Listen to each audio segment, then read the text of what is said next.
And I think we are good to go. Good morning, everybody. My name is Heather DiSanto, and I'm the CEO and founder of DiSH Events.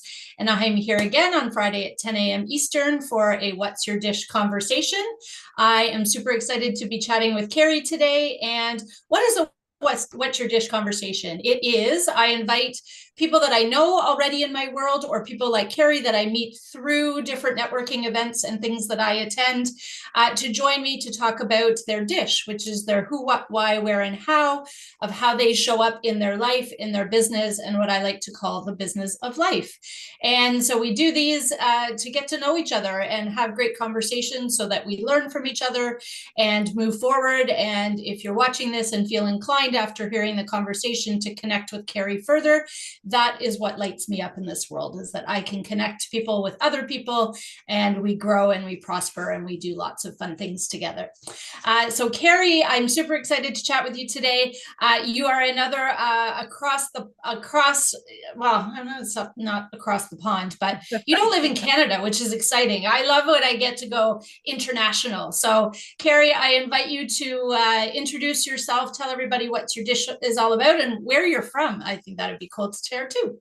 Awesome. Yeah. Thank you so much, Heather. It's been so exciting to get to know you, and I have loved our conversation. So thank you so much for letting me be here today.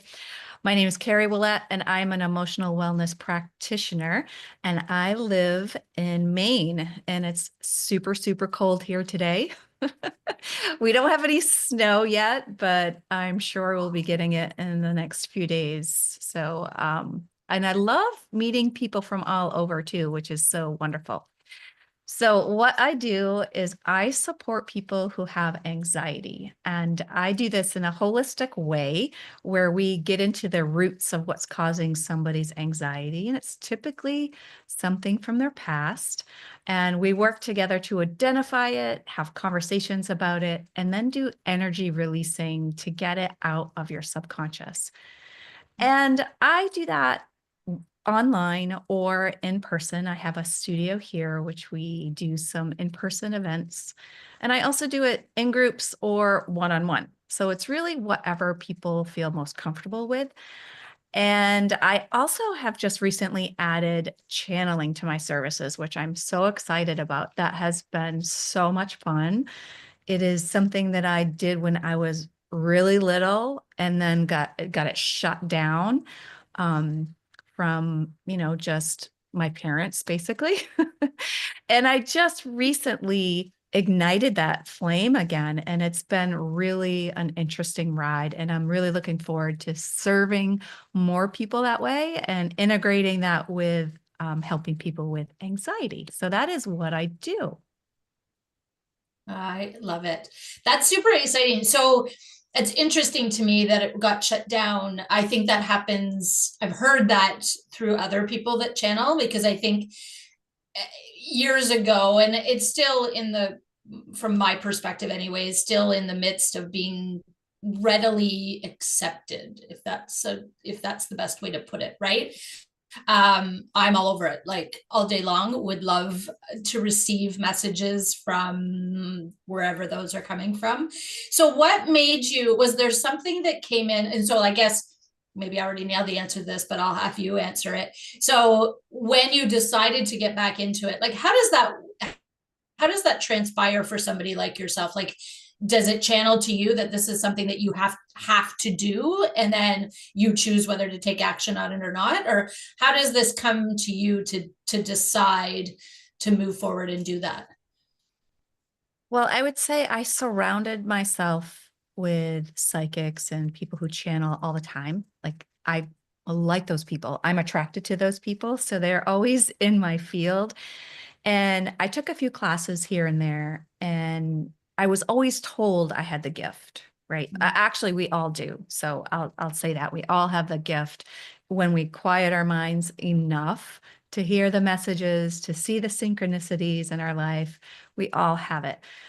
But it does take some practice because you have to trust that you're getting the right messages.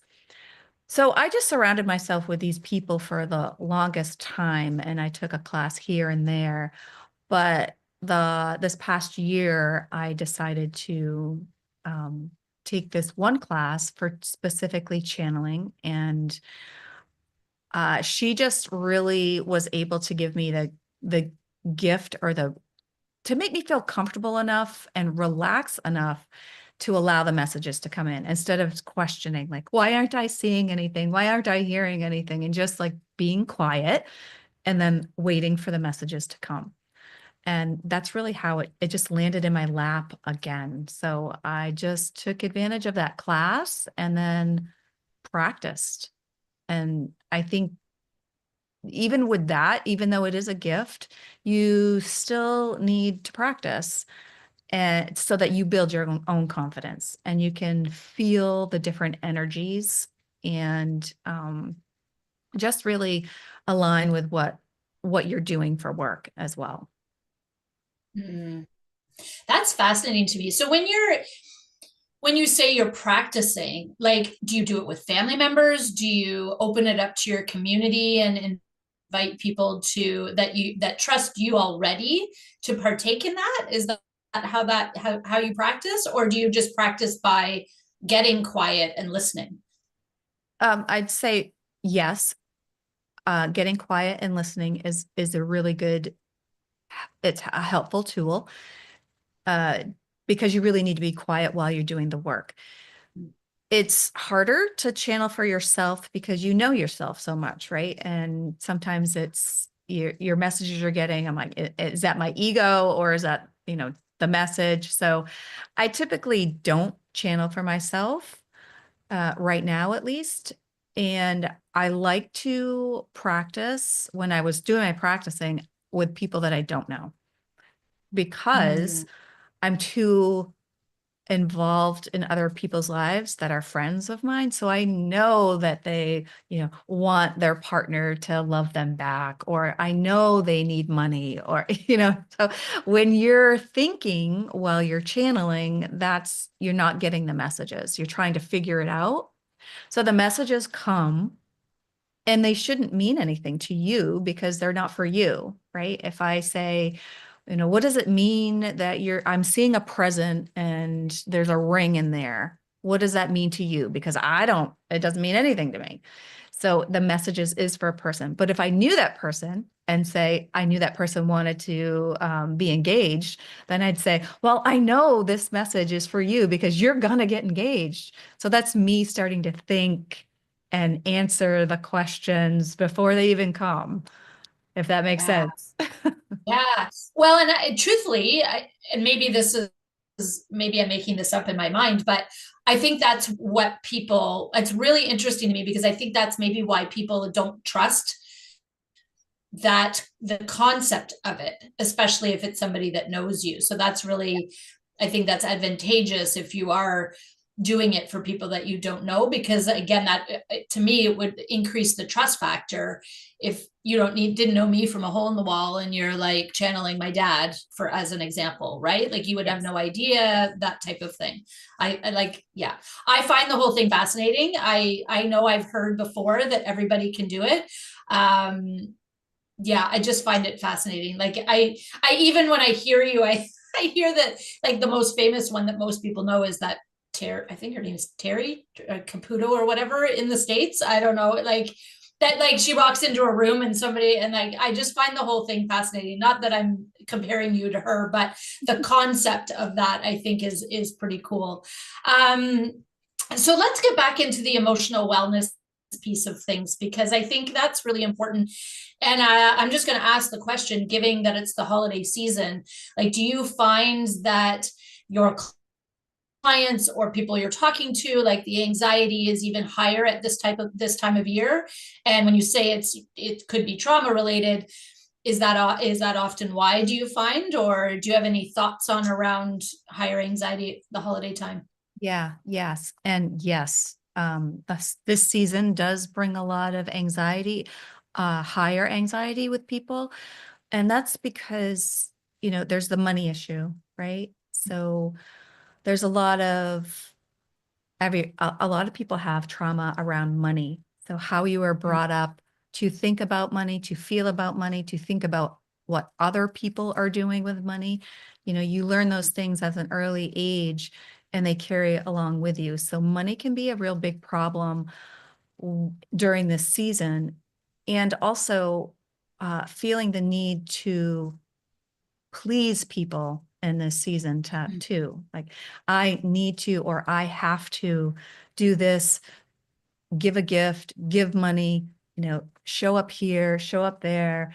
And you're doing things for people and instead of yourself. And that is most likely a past trauma where you're trying to people please, right? Mm.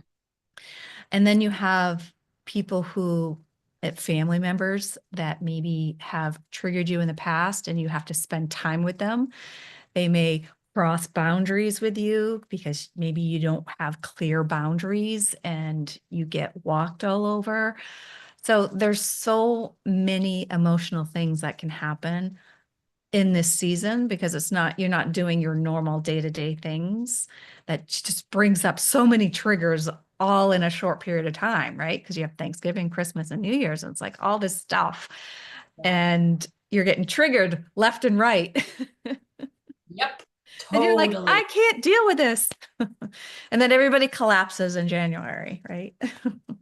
Yeah, which is so funny to me because like from an anxiety and feeling stuck and all that, like, and then you hit into January and it's like the pressure to make New Year's resolutions, which end up tending to be around either money or weight loss, all that kind of stuff. Like, it is really just having this conversation and listening to you, thinking about it, and my own thoughts around it. And I don't know if it's as you, so for me, for example, like, I still love what the holidays, what they're all about. And over the years, because my kids are not kids anymore in the sense of the wonder and the splendor of Christmas for our family, like, they're not over it, but other than the fact that our Christmas tree this year, which actually could be a whole conversation on its own about how I might be putting trauma on my children this year. We went from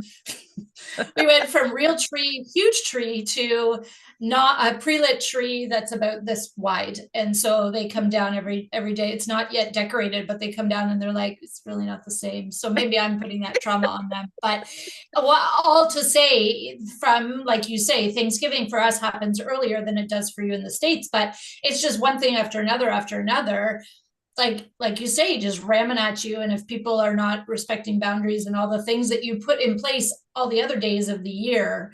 So do you have any, I'm kind of putting you on the spot here, for somebody that maybe hasn't gone through emotional wellness work for themselves and is watching this and knows they perhaps need to dive into it, but can't right now, or are not yet ready to jump in? Do you have any tips for them?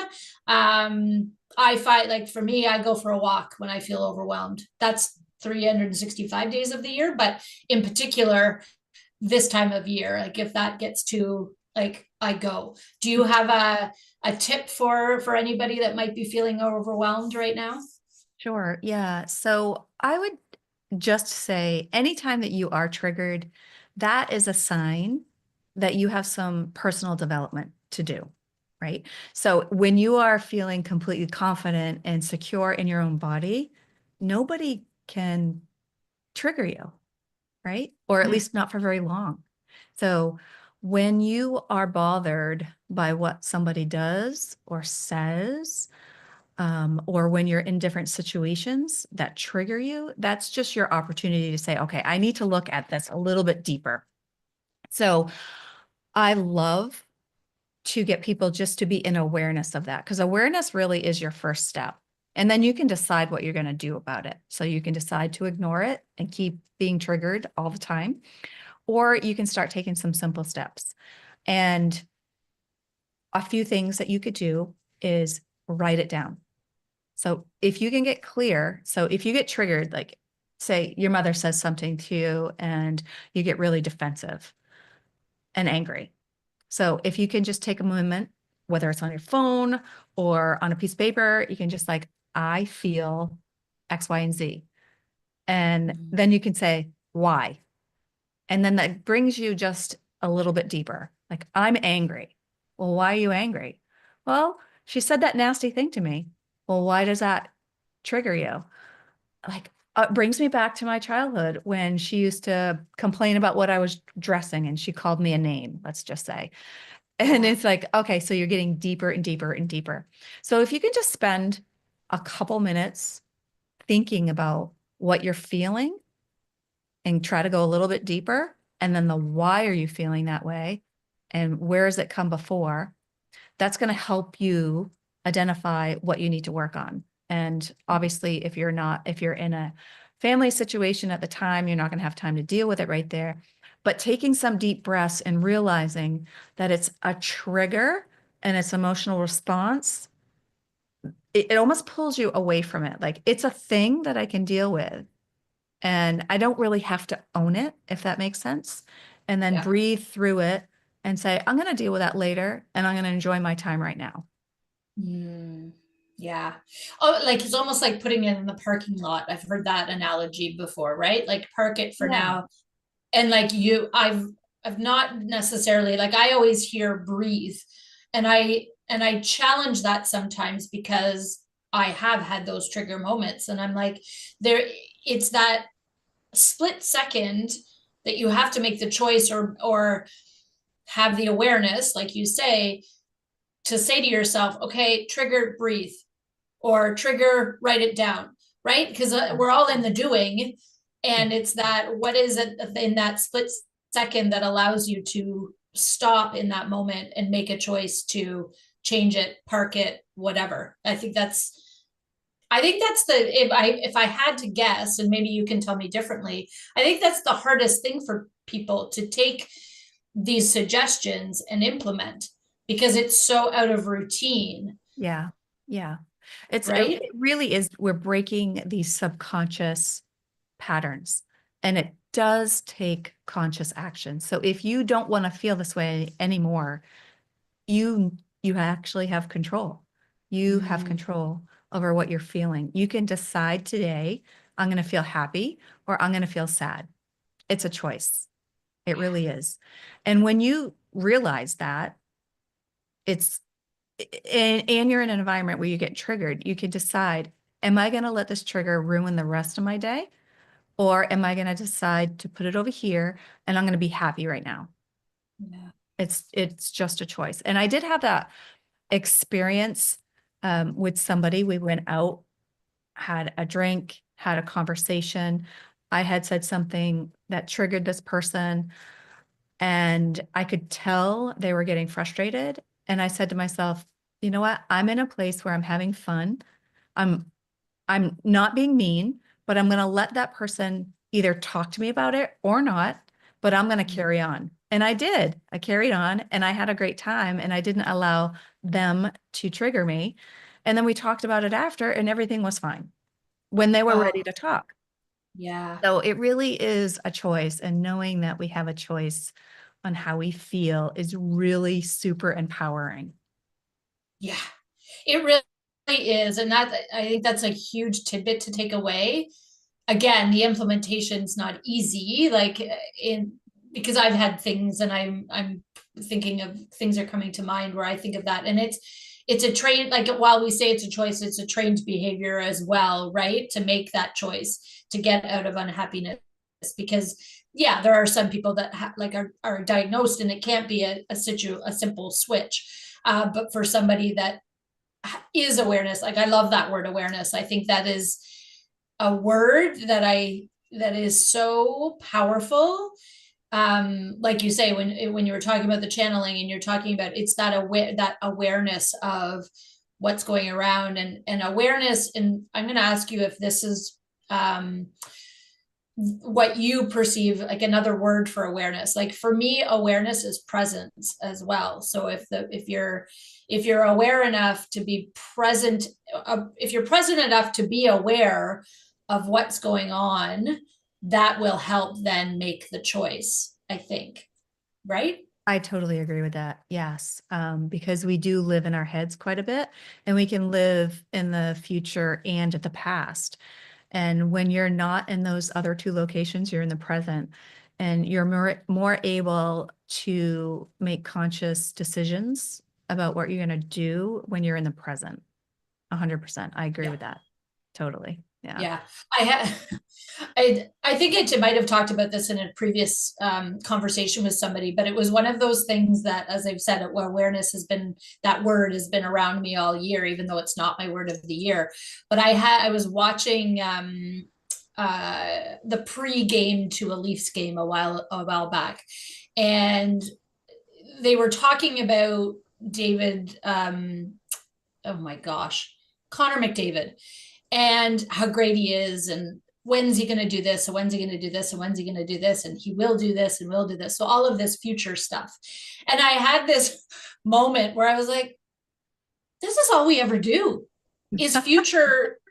Like, we're always either, like you said, in the past, ruminating over decisions we made, things we did that we can't control because it's in the past, or future planning for things that like happened. And then I had this whole moment with myself, and I must have looked like an idiot in my house, because I was like, and like I had this like aha moment, and then I'm like, and other people may have had this moment a long time ago, so I'm just catching up.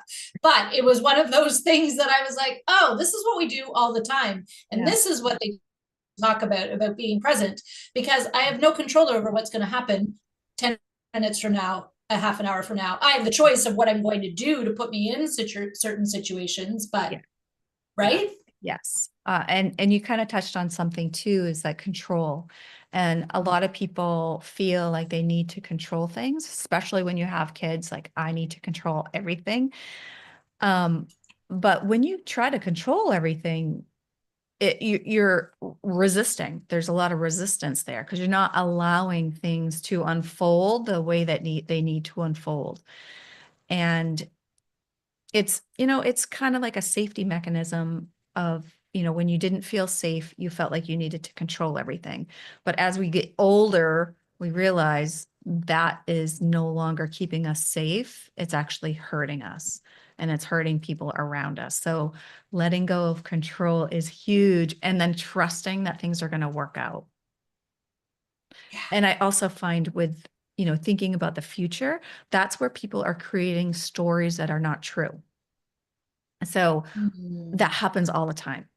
Like when I listen to somebody who's going through, a situation where they're either getting triggered or their anxiety is really elevated, I'm like, what's going on? And they'll say, well, this is happening, and then this is going to happen, and this is going to happen. And I say, like, whoa, ask yourself, is that true? And they're like, no, because it hasn't happened yet.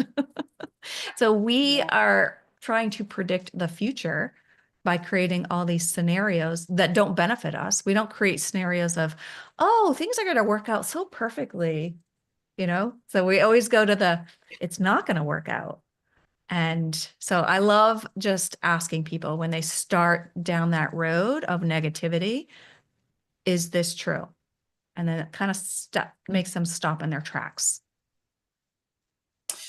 Well, and so I think that's interesting, because I'll have you share at some point about your website and whatnot. But I noticed, I went into the website that you provided me, and I was looking at it, and your caption at the top that says, let's reduce your anxiety and find inner peace, happiness, and confidence.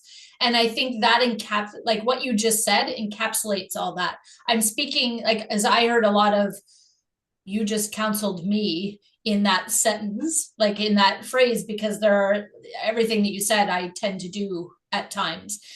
And that heightens my anxiety. I did it last night about something, like it's even thinking in my head. I was like thinking of all these scenarios, at which then got my heart palpitating and got me thinking of all these things. And then, if you believe, and again, not related necessarily, because I don't want people to think that, and I have said this before, but we talk about manifestation, right? And so this word that everybody talks about, we're going to manifest this, or we're going to manifest that. Well, there needs to be action, in my opinion, in order to manifest what you're manifesting. However, the thoughts and stuff that ruminate is a sense of manifesting. So like you're creating scenarios that you don't actually want to have happen, but you're kind of throwing them out in the universe in the time that you're ruminating. So I find the whole thing quite interesting and anxiety ridden. It's very true. The thoughts you have in your head really create your reality. It's, we're all energy.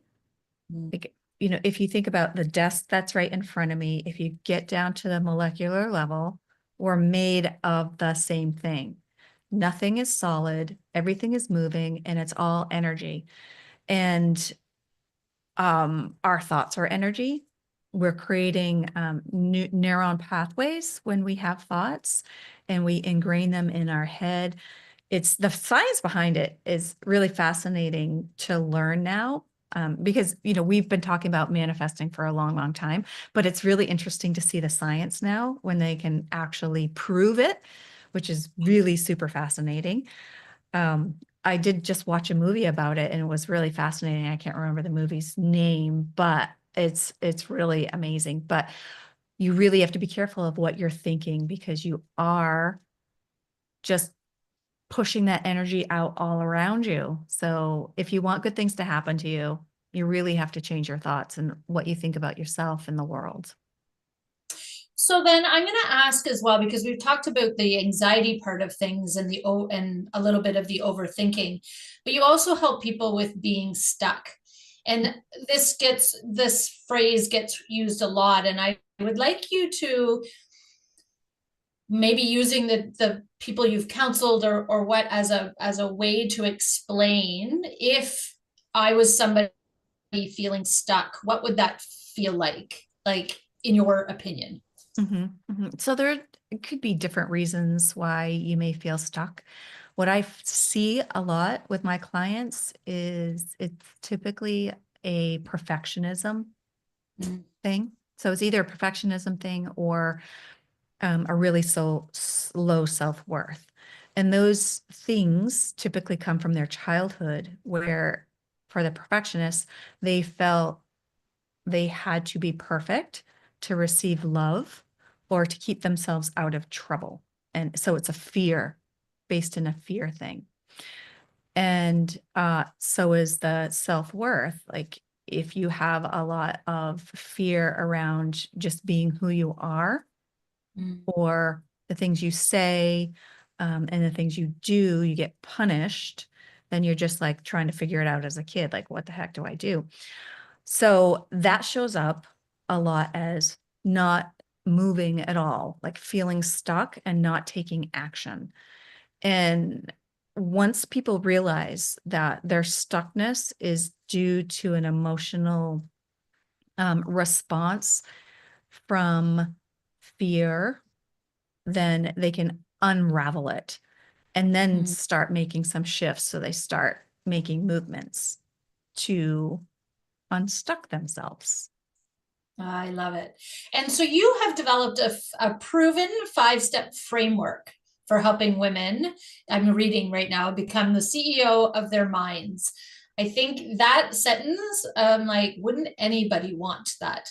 So I don't expect you to share what the 5-step framework is necessarily, but if somebody resonated with what we've been talking about from an anxiety perspective, or heard what you just said about feeling stuck, and is thinking about looking into what that 5-step framework would look like, can you explain a little bit about what it is, how it came to be for you, and what you've noticed? I'm sorry, I'm throwing all questions, so whatever you answer is fine. But how you've seen people really transform from using that framework. Yeah. Yeah. So typically what that is it starts with conversations, like for me to get to know the person and to understand what their struggles are. So a lot of healing comes from actually just speaking out what you need to speak, right? To be heard, to be listened to. So that's part of it. So that's like the first step. And then through me connecting with their energy and listening, I can identify their root causes of their anxiety or their triggers. And, we could have you know, we could have many different triggers, but we kind of focus in on one thing at a time, and we unravel the root cause of it. And the way that I do that is coming up with the programs that are stuck in people's head. For instance, let's just come up with an example of somebody feeling overpowered, right? That feeling. So if you were, as a kid, you were in a situation where you maybe were physically or sexually abused by somebody, you have that feeling of being overpowered. So that could be a phrase that needs to come out of your subconscious because you believed it, that you're overpowered. So I take people through a breathing technique to release it from their subconscious. And then we need to fill that hole back in. So we, fill it in with a new belief of I am empowered. I have control, those types of things. And then we come up with a plan on what's your action and how are you going to take this conscious action to completely rid yourself. Because like you said, you can be in your head a lot, right? And you can heal in your head, but you actually have to do some physical work to make these changes last and put them into action. Interesting. I love it. You also use essential oils. And so I'd love you to share a little bit about that. Because again, when you were talking about energy and at the molecular level, like, again, essential oils would have the energy to support whatever you're taking your client through. Is that an accurate way to describe how you use them? And is there if somebody didn't want to do the work, let's just put it, somebody didn't want to do the work, but they thought they could buy an essential oil that's just going to solve all their problems. Well, that does not actually happen, just FYI, people. But if you thought that, do you have one that you really do think help somebody in an anxiety moment? Because I can tell you, like, from a hockey mom perspective, and anybody that watches this is in my hockey world is going to be laughing right now, because I legit have an oil that's called anxiety release. And when I'm watching my son play hockey, I'm like snorting it like crazy. It's crazy. It's so silly. So we could talk for days about essential oils and how they can support you. So basically, when I actually have a little diffuser right here going. Nice. Nice. So when you smell something, it goes into your olfactory process here and into your nerve and then to your limbic system and your brain. And that is connected to or holds your memories and emotions. So the quickest way to change your emotional state is to smell something. It goes right up into your nose, into the limbic system, and it sends messages to your body within seconds. So it's really a great tool to have if somebody experiences anxiety. Now, there are so many essential oils out there, and they all have a frequency, right? And they all have an emotional property. So the oil that I'm actually diffusing right now is wild orange, and it's the oil of abundance and happiness. So I just love to diffuse it while I'm working, just to keep my vibe high, right? Yes. So when you have a low vibration, essential oils are a great way to just bump up your vibration.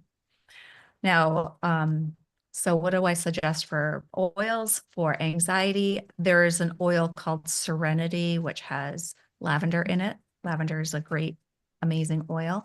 But this brand through doTERRA called Serenity is really, really awesome and adaptive. Those two are really great for anxiety. A lot of the tree oils are good for grounding you too. So if you're a lot in your headspace, those grounding oils like frankincense really pull you down onto the ground and like ground your feet. So yeah, there's so many oils that you can choose from. I do have some oils that I recommend using. Serenity, Balance, and lemongrass. Lemongrass is great for cleansing the air and getting rid of negative energy. Like, Really? yeah, I don't think I knew that. yes. Huh. And You reminded me, oh, sorry, go I ahead. was going to say, and it's great for opening up your third eye. So there's also that. I don't have, I have a lot of essential oils, but I don't think I have that one. And you reminded me of wild orange because I used to diffuse wild orange with the thieves oil. Yep. And I just love that combo scent. Like even as I can't smell it like in my mind, but I remember diffusing that a lot for both of the reasons, for the happiness juice, but also the cleaning the air and all of that. Because it's usually I do it in the wintertime, right? Which then you talk about, like it's not necessarily the anxiety thing, but we think of in winter, you were saying so we have snow, it's cold and we have snow here in just north of Toronto. But we get into this time of year where our mood tends to get a little bit lower and all of that. So essential oils then are a great time to use, again, like you say, to bring up your frequency and all of that stuff. I love it because I love these conversations when whoever I'm talking to and I very much relate and understand the topic. And I'm very aware sometimes that when we have these conversations, there's some people that might watch it and go, frequency, what do you like? As an example, what are you talking about? Which I think is, and that's really why I love doing these conversations, is that when those things come up, if somebody's watching it and doesn't understand, yes, you can go Google it. My hope is that if there's something in these conversations with you or any of the other ones that I've done, somebody says, oh, I really want to learn more about what that looks like, then contact Cary, get in touch with her, find out all the cool things that she does, because we all know that while it's lovely to meet in person, and Cary and I, that's how we met online, but then we had a conversation because, and the reason why I had reached out to Cary, and so I'm going to just ask you, because I know it's your big dream to find a property to host retreats. And so I am lining up for when that happens so that I can come and meet you in person and we can do fun things together and all the stuff. Any luck on that front yet for you? Still exploring, but I found this amazing mansion that is not being used right now. And it's all Victorian. And, you know, it sounds huge. It's not huge. It's big, but it's maybe it has like 12 rooms. And I'm just like, oh, I could do so many things with this space. And it's right on the river and it has a few acres and it's just in a nice, beautiful spot. So my juices are flowing for that for sure. And I love the idea of bringing women together to do some healing and to do some learning and just connect. When we come together and become vulnerable to, you know, the things we've done in the past, the thing that's going on in our life, and just open our heart space up to be helped and help other people, it's just magical. And I can't wait to be able to bring more people together to just heal and grow and then spread love all through the world. Yes, I am. Sign me up. I absolutely agree 100%. It's and there are a lot of people now, like retreats have become a thing and a lot of people are doing it. And I say good on you, because there's lots of people in this world and there's lots of places to see and support and all the things. So yeah, I think it's fantastic. And I I'm projecting and I'm generalizing here, but women, I think, speaking for myself as well, is we don't tend to think of ourselves as being worthy, I'll use that word, of being able to escape and having that time to grow and learn and do all the things. And yet it's so crucial because our family members, our colleagues, our people that we spend all of our time with would benefit from that growth that happens when you go to retreats. Yes. So think about that if you're Yeah. watching this It's actually or so gone to a amazing. retreat. It's so amazing when you finally commit to taking time for yourself. And then you find that you actually have more time. Totally. Yeah. Yeah, absolutely. Yes. What is the saying? Busy people get more done, or something like that. I don't remember what the exact phrase is, but like there's this pedestal that you have to be on of busy, and I'm like, I'm so over that at this point in Yep. like, yeah, all the Yep. things. Amazing. Okay, as usually happens, these go in lovely directions. So I'm going to dive into the part where I invite my guests to use the tools that I use in my business called Points of View. And so, Cary, I'm going to invite you to choose whether, and I do this from a channeling perspective, but so I have words and questions here. Which would you like me to pull randomly so we can talk about? Let's do a question. A question? Okay, love it. And these, I will say, just to give framework for anybody watching, I'm just going, whatever comes out is what I'm going to pose to Cary. But then the way that these tools are used, they are coaching tools that are used by practitioners across the world to help clients see things from a different perspective. So this question that I'll pose to Cary in a minute, and I haven't even looked at it yet, would sometimes come through a process that is taking you from looking at a theme in your life and taking you through. And then, as most coaches and coaching methods do, invite you to take action steps. So like we were talking about earlier in the conversation, that when you're taking action, things move forward in the right direction for you. Oh, so this one's great. So this one is perfect for you and nothing, well, we kind of touched on it if I had to guess, but Cary, what are your dreams? Oh, okay. That's, that's such a great question, because I feel it's so good to be clear on what it is that you desire.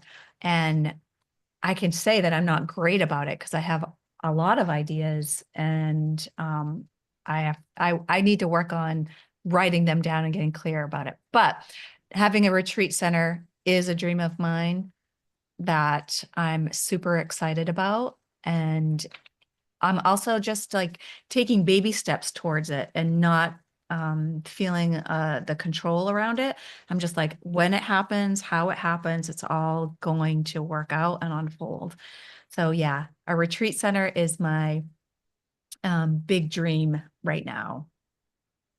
I love it. And it's interesting and synchronous that is your dream, because it is my dream to find people like you that have event centers and retreats, places to do retreats and do collaborations around the world as I move forward in mine. So that is why, if I'm ever on a networking event and somebody talks about retreats, I hone in. Like that's where, and so that's how Cary and I met. We were on a networking event, and Cary mentioned it, and I was like, oh yeah, got to meet her. And then of course, and I think it goes a long way to how I feel about where I'm at in my life, about connections and who you spend your time with and whatnot. It is really, for me, getting to a point where so back to the busy, like I only have so much time, and I love certain things about my life. And so creating these dreams and who I spend the time to create them with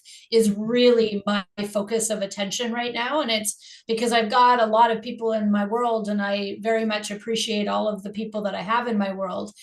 And I have these dreams that I really want to take those small actions, like you were saying, to move towards. And so I'm very grateful that you and I met and have had this conversation and all the things. So I'm going to ask you the last question right at the end, because I'm going to dive in and ask you. So you on your, well, I'm going to ask you because you have a free, or you have some freebies, I believe, an anxiety. So the anxiety relief consult. And then this may or may not be free. You have to say, so you have a meditation bundle. So if you can share a bit about those and where they would find them, or how somebody can find you and connect with you. Sure. So I do have my link tree, which is releaseandempower.com. And so people can find those things there. or my website, which is CaryOuellette.com. The anxiety relief consult is for somebody who's serious about wanting to address their anxiety and also want to experience what I do and, in a consult. So I will do a mini session with them for them to experience what we could do working together. And then I can share different opportunities for their growth. The meditation bundle is a morning meditation and an evening meditation. And along with that comes journaling prompts. And then they may also want to buy some essential oils, and that there's a discount on that as well. Yeah, so those are the things that I have right now Amazing. that I'd love to share. Awesome. You also have a Facebook group, do you not? I do. Yes. Yep. So if some share a bit of what you share in there, because again, I think as people, so if somebody listening to this already likes you through the conversation, let's say, but they want to creep you for a little while before they say yes to that anxiety relief consult. I'm presuming the Facebook group would give people that opportunity to get to know you. What type of content happens in that Facebook group? Yeah. So if you go to releaseandempower.com, you can connect with me in my group there. You can join the group there. But in the group, I give some journaling prompts, some quotes to help keep you in a high vibe, a little essential oil education, and I do a free monthly meditation where you can join in or get a recording. Then I do on Fridays, although the last couple Fridays I haven't been able to do it, but on Fridays I usually do an energy clearing, one of my anxiety release clearings for one topic. So it's just, maybe 5 minutes. So people can kind of experience it that way. And then I offer things here and there all the time. I'm just exploring what people need in that group and trying to just grow and have fun and get people to connect with each other too. I love it. I love it. So I don't think I've joined that group yet. So that will be my action step to take after this. Awesome. So I just want to say again, because I think you dipped out a little bit and you talked about your link tree. So I will say it again, just in case. So it's releaseandempower.com. And what I found interesting when you shared that with me, I didn't realize that you could have a website connected to a link tree, totally not related to anything that you do. But when I saw that, I was like, oh, I should be doing that. So thank you. So I can tell you that it was recommended to me, the software that I use, they also mentor me, and they had said, well, some people may not know how to type in your name. So create a new domain just for your link tree. And I was like, okay, cool. So I did it. Like a GoDaddy one, like as an example, like you don't have to really, eh? Yeah. Sorry, I got to stay focused. We could talk more on that later. Stay in the present. I'm like, what's happening right now? My world's just like, because we're like a lot of us, I'm sure, are planning for next year and the things that we want to focus on and whatnot. I know I am. And so when I saw that, I was like, oh, and something came and I scrolled a little bit. So thank you for sharing that with me, and anybody watching, maybe you've learned something today too. So the last thing that I'm going to ask you, Cary, is related to the fact that I call this "What's Your Dish?" And so, what is your favorite dish? So, is it something that you make? Is there a restaurant in Maine that has your favorite dish, or do you have a favorite dish? I love to eat.